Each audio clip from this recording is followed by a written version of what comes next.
live and back with another episode of America's Realest Podcast. America's Podcast! Y'all know where we at. On Live Hip Hop Daily. LivehiphopDaily! We got 40 ounce with us. Oh, it's 48 TL. 40 ounce. Let me not get too ahead of myself. Appreciate y'all. Big foes. I'm here. 40 ounce pole, Nevada, whatever, you know what I'm saying? Yeah. You know, it's a long story. It's a long story. Yeah. It's a long story. And I don't know. D-Lo, you remember 40 from rapping? Nah, not really. Yeah, facts. And I felt like that. You know what I'm saying? I thought that you know it didn't go back that far. Yeah, for sure. He's the production. He got the production side of me. Yeah. It ain't. That's the funny thing. Like people don't even know really what was going on. Yeah, look, 40 with the 40. How long ago you started rapping? It's been since like I think my last project was 2019, like self-titled, and Frico Rico did my art cover, and that was like the last time I dropped. Like really, I think 2017. Okay. Yeah, last time. 2017? You said 2019. No, excuse me, 2019. Okay. Yeah, my fault. Okay. 2019. So that's your last project, but you haven't done no music since? I haven't hopped in the studio since. Word. To do So nothing. the fire's gone. Not even. Haven't touched it. Cold turkey. Man, yeah, stupid cold turkey. Yeah. Have you tried to write a song? Or even just like a verse or song? Like anything ever strike you. You like, damn, this As beat an hard. artist. Yeah, I'm about to. Hell no. Nah. That chapter is closed. You know, I still do songwriting, but I haven't even went into that book yet. You know, so that's really But the book's not closed yet. it's not closed. It's definitely The pages is turning. yeah, it's For turning. sure. But before we turn too far, we gotta get to the part, the transition. Like, what really pushed you to make your transition from an artist to the production side of things? It was really like on accident, to be honest with you. Like, so I I had a kid and everything, and I just felt like it wasn't really nothing. You know how the life is, struggle is when you like really trying to be a entrepreneur or music entrepreneur. And I was just like, man, I need something secure. So I was like, man, I'm about to go to the Army real quick. You know what I'm saying? Come back. And have this Army stuff to like fund my actual music. Right. And that didn't happen because of a fight I got to in high school. And I was like, damn. So after that, I was just like, I was already doing production. I was like setting up myself. You I was broke like, the nigga face? he had a seizure. Dang. Oh, all right. I'm Yeah, like, yeah. it had to be something like It was that. bad. I'm I like, ain't even, Big 40, don't Yeah. mess with him. man, I didn't even know. And everybody like, bro, you don't even be like that. 'Cause I don't be on that type of time. Yeah, Just- facts. But He asked for it that day. He Here definitely it is. he asked for it the day before, and it just trickled into it. But yeah, it was just like a setup. I was trying to set myself up so when I came back for whatever I was doing, I have like and then traveling and stuff. So when I come back, I'll meet the people that I need to meet before I go. And then they told me, I can't really go. So after that, I just kind of kept doing it. And still was trying to be an artist as well. And like my formula was like trying to get people, and then I was actually out of the state. So like really, I just moved back in Atlanta like 2 years. So this is my like second year coming up. right. So I was in From where? I forgot. Columbus. I was in Columbus, right. Georgia, which ain't that far, but Yeah.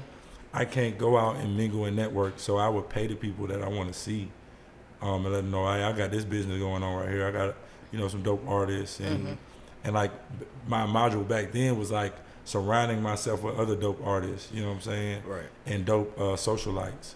And then it just became more about surrounding myself with them to more so putting on a platform for other people. Right. And that's just organically, that's how How it really it transitioned yeah, over. that's how I transitioned. Just without made more even- sense. Like, yeah, I didn't it was even like- try to, you know what I'm saying? I wasn't even trying to do no showcase or nothing like that. But when I started consistently doing that, started seeing the people like Brooke, like Swinebeck, like TJ Making Moves, like Mike Mars. People with the names, Yeah, with a they name were- in the city. They were looking at me like, bro, your shit hot, you know? Like, I'm going to South by Southwest. They looking at me like, yo, keep doing what you're doing, you know what I'm saying? Because I done performed on everybody Stage, shit, you know what I'm yeah. saying? So I know how everybody kind of run their Run thing this or shit, just idea. Take a little bit from Right. here, a little bit from here. Correct. You know what I'm saying? Yeah, for sure.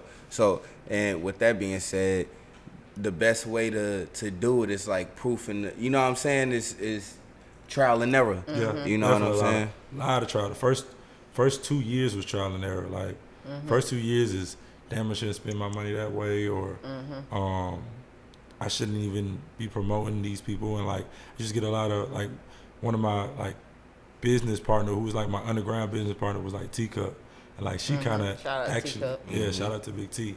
She kind of like set me up and kind of gave me more like, you know, because she wasn't really doing showcases, she was doing community events, right? So kind of like she kind of pushed me back to let me know like, yo, stop having this shit like showcase. You want to have this shit like everybody else, like artists performing. So, you know, we got more into like, we gonna make this a party and you just performing. You know what I'm saying? So that way the spirits can be different. And ever since I like kind of like unlocked that code, I just feel like that's the reason why the longevity and people want to come rock with me. Right. So, yeah, because a party is a little different from a showcase. Yeah, for sure. People that's not even, usually the people that come and support the artist is there for the showcase, but somebody could just come in for the vibe, enjoy the vibe, see somebody performing, the next 20 minutes enjoy the vibe, somebody else perform, you know what I'm saying? And then it's not even like a perform and leave kind of thing. Right. It's a party. Why would you leave this party that we're having? And then, you know, you got other dope people, and that's the fine thing about it. Like, I usually put like all the people who are beginning in the front or in the end. Right. So that way when it's party time, like when we actually get into that party vibe and I got somebody going to perform on stage, it's not like, oh shit, somebody perform. It's like, oh shit, they fire. Yeah. You know what I'm saying? Like, you have them entertainers who really go up there and actually put on a show. Right. It's a vibe. Yeah, for sure. Just finding that so that organically happened. That's dope. That's dope. All right. So we in the book of 40 right now. We on the production side of things. What's next? What are you writing right now?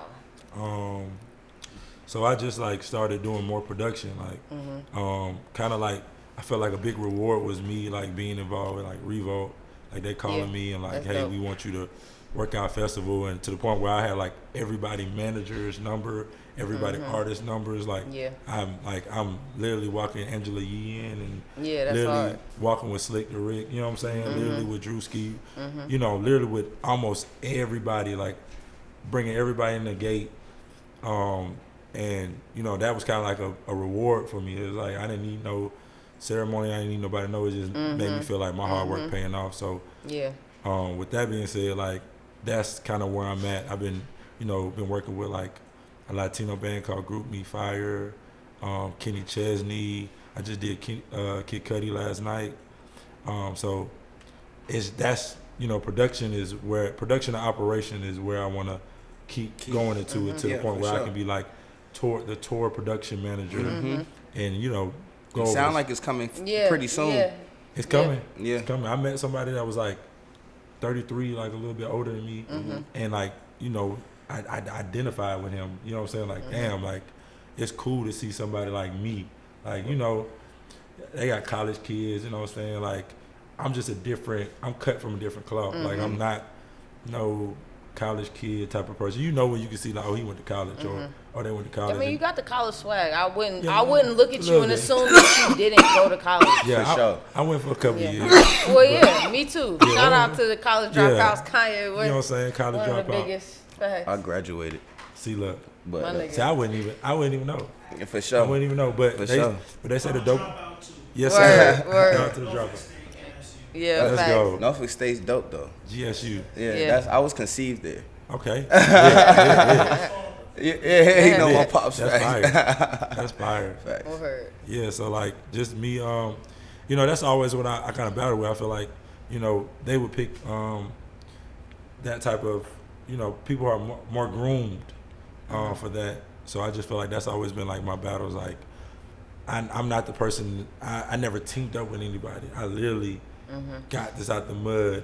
Every single showcase, build.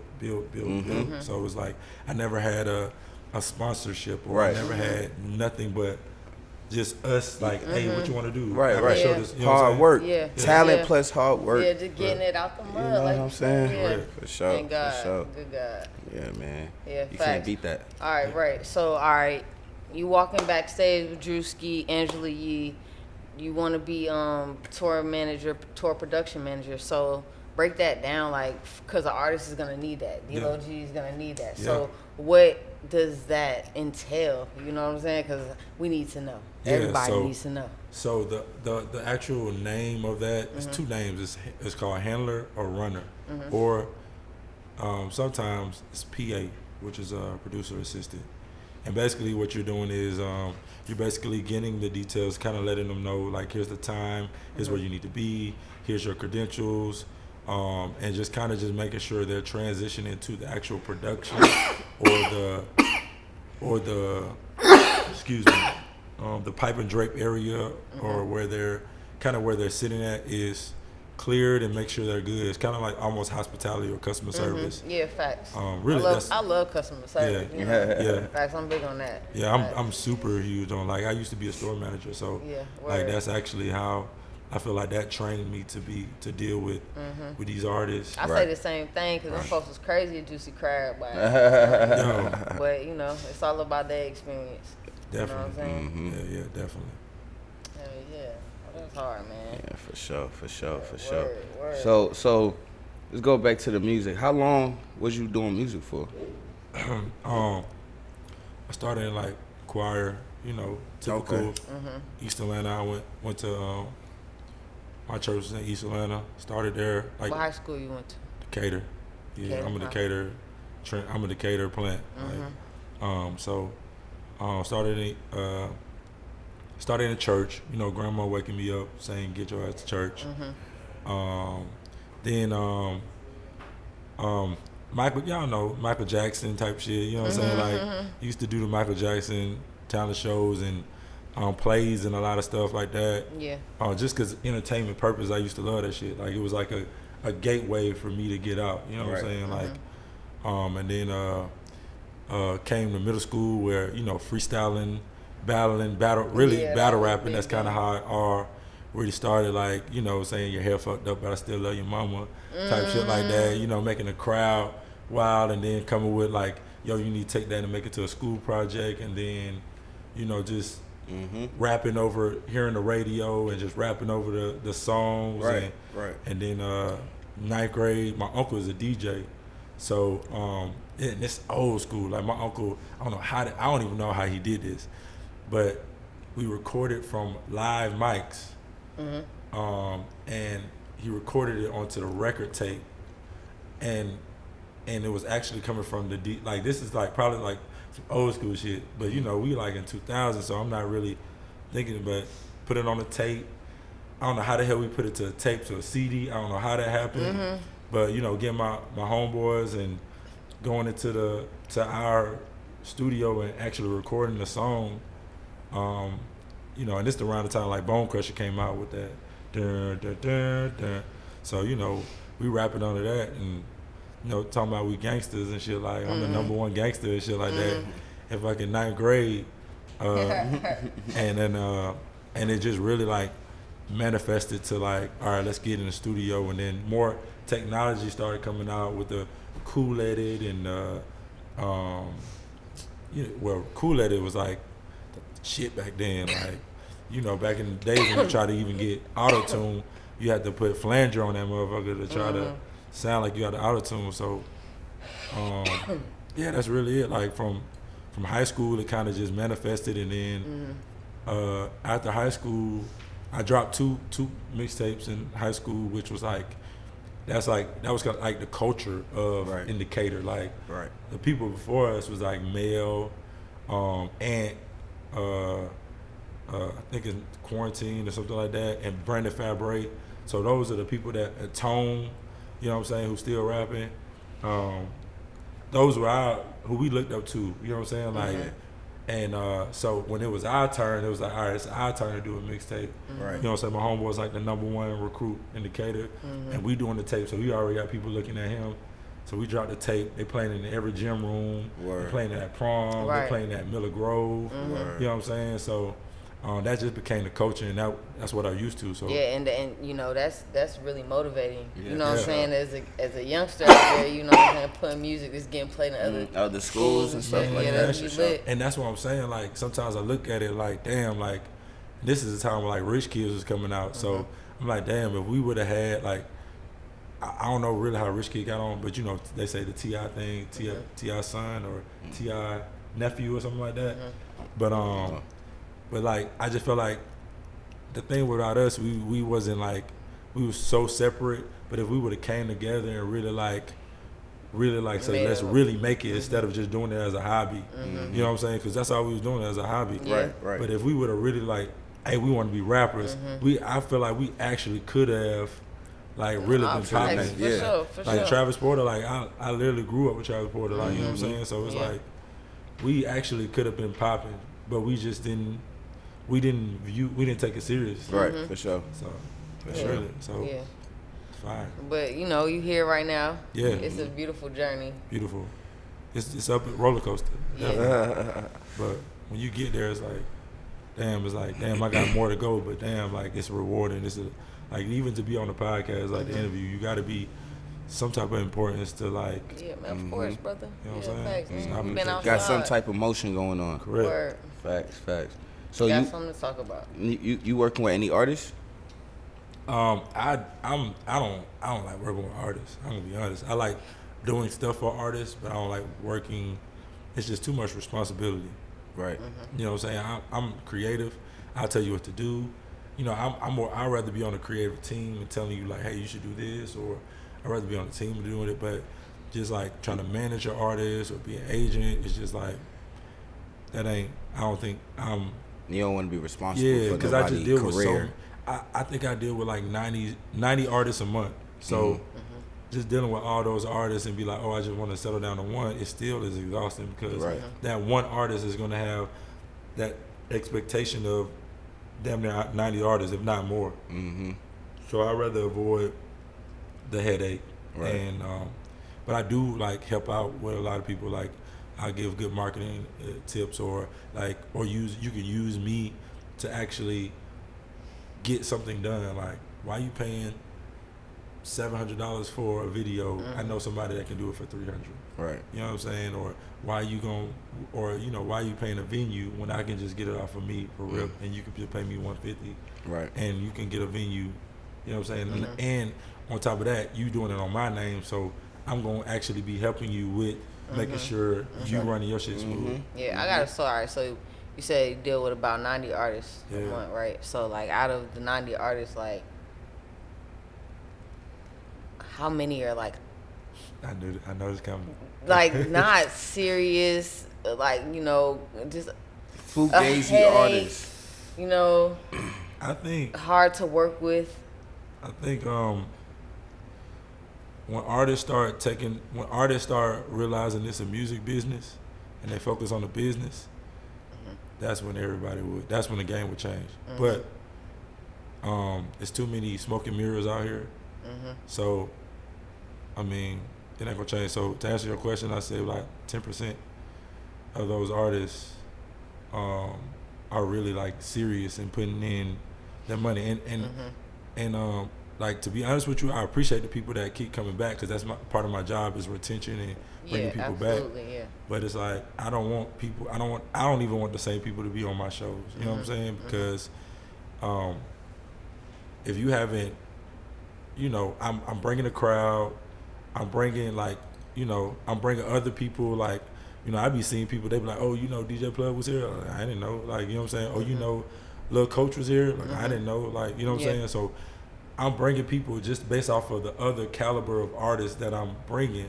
Like, even when we did the ACC, like, you know what I'm saying? Like, we got T.I. coming and all that stuff. And who knew that? You know what I'm saying? But of course it's Rich Kid and Travis Porter, but who knew that shit? You know what I'm saying? But it's just I think these artists just don't understand what it really is. It ain't about just going in the studio, rapping and dropping it. It's about, all right, why am I actually making a tape? Like, what is this tape? What is my marketing lane for this tape? Like, you know what I'm saying? Say for instance, I know what I'm saying, I know personally like you got some good weed. You know what I'm saying? So it's like just taking that little aspect and making a take off of, just like Wiz Khalifa, like he marketed himself off of that and it expanded. So it's like artists first got to understand who are they rapping to, like, and what are marketing tools are you giving them to use to promote you? You know what I'm saying? Because your fans are really your promo team. Yeah. So, yeah, artists just delusional, honestly. It just I think that's where management come in at too, though. Yeah, definitely. You know what I'm saying? Because you just gotta have a team. Definitely. You know, especially if you don't have the business mind to do it yourself. Yeah. But you know, Kanye was crazy, and you know, goddamn, he knew. He was around people, but niggas was not really trying to do the things that he visioned. You know what I'm saying? If it wasn't Kanye, we wouldn't have a lot of these artists that are out now, or a lot of these style or soulfulness and stuff like that. It's just like with him, he knew what the fuck was going on. He knew, but like he's seen the future, right? Yeah, he knew like this is the visionary. Yeah. And you don't have too many vision. A lot of artists are not visionaries. Yeah, that's one thing. They are. They don't got. It's no plan behind it. It's you know, the music is here right now, and this is what I'm doing. You feel me? And, like, I can rap. Yeah. Like, I see this person can do it. I can do it. But it's like, yeah. But what other tools? Because there's 1,000 people that's rapping. You know what I'm saying? It ain't back in the days where, you know, where singing was popular. Cause you know you can sing or not. You ain't saying you ain't about to, or if you get booed, you know. But nowadays anybody can pick up and rap. Back in the days when that singing shit, you couldn't really pull that shit off. So that's what it is. The game is changing, man. And you know, shout out to all the artists that's for real and goddamn really taking out here. Yeah, y'all know who y'all is. Got their business together. Facts. Y'all know who y'all is. Like, anybody that's offended by this is probably somebody who needed their little feathers ruffled. You know, for sure. You know, it's all in love though. You feel me? Everybody nice, can get better. I stopped being nice. Like it's to the point where I got also a service to do for the community too as well. Like if I'm touching 90 artists, like, you know, even last night I had a showcase and I'm like, yo, like I'm telling them, I told them like straight up, I'm tired of hearing the same 2 songs. You come here every time we perform the same 2 songs, like switch it up, like. And then what are you marketing? Like, you know what I'm saying? You ain't doing nothing but performing. It's not no campaign, like you trying to look like you busy, but you just busy. It's busy work. There's no You're goal. Not doing nothing further. How many more followers did you get today than the last time you performed them same 2 songs? It should be people singing the songs by now. If you keep on performing the same 2 songs, especially in the same location, like that means you, especially if they ain't singing the song, especially when you ain't bringing people. You know what I'm saying? It's so many components to being an artist, and that's why the people who really get on is the people that can check off those boxes fast. That can really be like, all right, I need to do this, and they do it fast because it's also about timing too. You can lose your timing. I want to talk about real quick, like how the internet has shifted things because specifically with the baby, you know, he got all of these monthly listeners on Spotify and streams and whatnot. You know what I'm saying? And I think that's what a lot of artists aspire to have. They want their streams to go crazy, right? But then, you know, you go on tour and you book 500 tickets in like crazy. a 15K venue. That's not good, right? It doesn't translate. So what needs to happen, we really need to get back into the streets. You really got to start connecting with your fans, you know what I'm saying? And you got to realize and understand that, you know, anything that you do, once you start getting bigger and people care, I mean, even on a smaller scale, your community, you know what I'm saying? People care, you know what I'm saying? So you just got to be careful with what you do and how you treat people, and, you know, you got to just realize your brand is out there because if it's not translating, it don't matter. I was just talking about that. Artists get their money in shows. It's show money and merch. If you're not selling shows, you're not making no money. Fuck them streams. Just stream money gonna go back to that fucking label.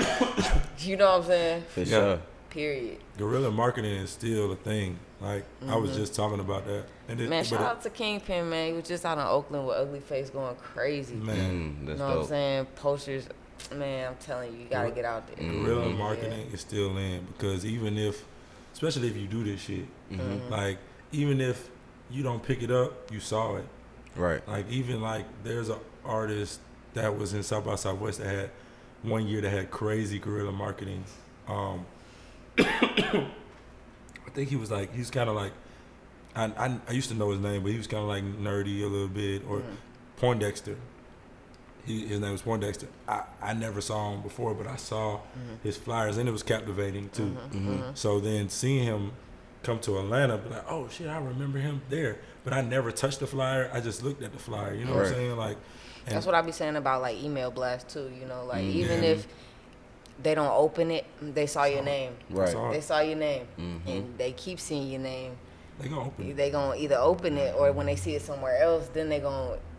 I know this person. Right. 7 times. Person got to see your shit 7 times. So whether it's 7 times in one email blast, you got to spread it out. Whatever you got to do. You know what I'm saying? For sure. And be creative with it too. For sure. Yeah. Like creativity, and we're in an age now where it is about content creation, and you know, they go hand in hand. So it's like, you know, if I'm doing a show, you know, it's crazy because like the funny thing is like South by Southwest is definitely great for the hip hop culture, and I just see so many people put that so much more effort into going to South by Southwest because they know it's kind of like a melting pot where everybody is there, or even A3C, you know what I'm saying, or you know, those type of things. And it's just like, why people don't do that regardless every day? That's something that you're supposed to do regardless every day. And then when they get out there, they're not even doing it. They doing it to get out there, and then when they get out there, it's like they fucking watchers. Yeah. Until if they catch a stage, unofficial or not, you know, doesn't matter. But they just watch, and they out there seeing Poindexter posters. You know what I'm saying? They're not making no effect on what's going on. Shit. Right. Yeah. You know what I'm saying? That shit, I don't know, man. It's just artists really have to like get management. I definitely say get management or get consulting. Like even if you know, sometimes I wouldn't even say get management because artists would then try to like put a lot of things on the manager, but you know you got to manage something. You know what I'm saying? And you got nothing to manage, then we know the solution to that. But I just feel like every artist need to have a consultant. You know what I'm saying? Like facts. Every artist mentor or something. Something, man. Yeah, confidant. Even somebody to bounce something off of. For sure. Yeah, and not your friends. Somebody that's like that really knows like what they talking about, or even a DJ. Yeah, definitely a DJ. Definitely a DJ. DJs might be, I would say that's the first thing I would do. A DJ that's really kind of in the culture, not too lost, because you know you can get a DJ that's not really in the culture and just tell you some generic shit, because you know just like how everybody's rapper, everybody's a DJ now. You know what I'm saying? Like, shit, I was about to DJ, goddamn. Like, they can make a little bread, you know what I'm saying? But you just gotta be careful. Yeah. Who to get advice to? Just research. Yeah, for sure. For sure, definitely. You know, do your research, man. We've been outside a long time. A long time. Can't pull the wool over these eyes. No, Exactly. facts. We done rode this ride before. No, for real. I'm telling you, everybody y'all trying to, you know, tap in with, we connected with, you know. And see, the thing is, folks be scared to make that move. You know what I'm saying? To invest in themselves. You know what I'm saying? And that be a lot of things too that make an artist look like a faulty artist. You know what I'm saying? Look like they don't really care about they even if it's just a hobby, we understand. You know what I'm saying? But if you're trying to take it to the next level, you know what I'm saying? There's certain steps that you have to take. Yeah, you know absolutely. what I'm saying? And investing in yourself is one of them. You know, I definitely agree. And, you know, shout out to the artists that take the no pay route too. You know, if you can grind it out and make it happen, make it happen. Yeah, you know for what sure. I'm saying? I ain't gonna be mad at you for I definitely suggest people to pay and not to pay. Like it's just it's like I said, it's about timing. Like that's really that's all that matters. Because all right, this might be the season to pay. This might not be. Like especially if you're trying to, like, say for instance, you're trying to get back into, or if you're not trying to pay, then build that relationship. That's all it is. Like if you ain't trying to pay, you gonna pay, because you paying with time, paying with effort. Like for instance, me, I wanted to get Amber Grimes on my A3C festival. You know what I'm saying? So, you know, me, I'm all right. I have my post notification on and just understanding like, all right, she's gonna be here. Let me go here. Let me give her. I don't even have merch, but let me make merch today. You know what I'm saying? Like 40 ounce Amber. You know what I'm saying? Let me get this shirt in the Starbucks. What you call it? Boom. Hey, I'm 40. Nice to meet you. I've been following you. Like, I want to chop it in with you. So when I come back with that email and be like, hey, I'm sponsored by this or this and that, it's just going to be like, okay. You know what I'm saying? He came at me the correct way. Right. You know what I'm saying? So you're going to pay regardless, but you know what I'm saying? It's like how you do it. You know what I'm I say that all the time. Yeah. You know what I'm saying? You can buy paper plates or wash your dishes. Either you're going to spend money on detergent and the water, or you're going to buy the paper plates and throw them away. Either way, the money going to get spent. That's a fact. How you want to spend it. Yep. That's a fact. That's how it goes. You know what I'm saying? And that's with everything. You know That's all the way a fact. Yeah. I really like that. You know what I'm saying? Me personally, I just rather wash the dishes than put them in the dishwasher. You know what I'm saying? You know, that's the connection. That's building, and that's going. Guess what? Even with that analogy, by you washing those dishes, you're gonna have those dishes to put back up. When you're using that plate, you're gonna throw that plate away, and you might never see that plate again. You know what I'm saying? For sure. So by you building that relationship, that is a long. It's gonna. Everybody hate washing dishes. Everybody hate washing dishes. But by you washing them dishes, it's gonna make you have that longevity of you plates. got a plate. You might run out of plastic plates, and now you don't have shit to eat on. Now you throw away all your Chinese food Tupperware. You know what I'm saying? But in the midst of that, though, you also gotta know this week I ain't washing no plates. You know what I'm Facts. saying? It's all right. It's all right. It's all right. Facts. Correct. You know what I'm saying? I got company coming over this week. Let me buy some plastic plates. You know what I'm saying? Or even if you don't use them all the time, just to have them in there. Or like you said, just know when to balance out. You know what I'm saying? It's a time and a place for everything. It's a season for everything. You know what I'm saying? So for sure. That's great. I like that. That's. I never heard you say that one before. Yeah, that was fire. Lay it out. Appreciate it. Appreciate it. Hey, y'all know where we at, man. It's America's Realest Podcast on Live Hip Hop Daily. Let everybody know where to follow you at, 40_ATL. Y'all can follow me there. Anything y'all want, consultation, performances, you know, just knowing where to go, having fun, you know. That's where y'all can find me at. The vibes. Yep. The vibes. You know what I'm For saying? sure. Yeah, and also, you know, besides like the rapper shit I do, like I'm also trying to get into like the mental health and wellness type of thing. So, you know, I team up with like Trill Therapy. That's you know hard. what I'm saying? That's She hard. do like yoga every Sunday. And you know what I'm saying? Like the steam, like, you know, the herbal, like especially I know y'all like to smoke. Stuff. Y'all can, you know, go into the hot box. For and, sure. You know what I'm saying? Get right. And so that's what I'm trying. And I do like men's, I do a men's like meetup kind of community. So at Opium. Okay. So the same place that we club and pop bottles at is the same place that we congregate as men and actually like let our problems like really like get in tune with like, you know what, I might be fucked up today. You know what I'm saying? Let me come up with my buddies and because we need that shit. You know what I'm saying? That's Definitely a need fact. that shit. That's hard. That's a fact. Yeah, so y'all tap in. Yes, sir. 40_ATL. You know what I'm saying? He's all over the place doing good things. Good job, black You know man. what I'm saying? Yes, sir. For everybody. You know what I'm saying? Yes. Amen. For sure. Facts. Sure. All right, man. America's Realest Podcast, Live Hip Hop Daily. We out. Till next time. Let's get it.